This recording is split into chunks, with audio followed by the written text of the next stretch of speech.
Tara at samahan niyo ako na gumawa ng mabilisang cucumber salad. Para sa ingredients nitong cucumber salad natin ay syempre hindi mawawala ang ating cucumber. Maglalagay din tayo ng sibuyas, bawang at kamatis. Maglalagay nga din tayo dyan ng kalamansi, mayo at tuna. Nang matapos kong agayatin lahat ng ihahalo natin ay sunod naman ay pagsasama-samahin natin lahat ito. Dapat nga pala dito sa cucumber salad ay may halo tong lettuce, kaso ito lang yung available na meron ako kaya ito lang yung ilalagay ko. Ay Preni, maghahanap ko pa ba ng iba kung nandito lang naman ako? Laro!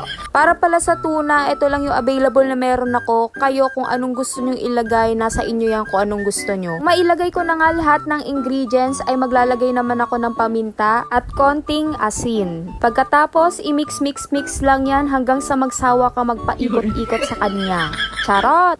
Kaya naman, tikman na natin. First bite, books! Pwede na mag-asawa. Hanggang dito na lang. Bye-bye!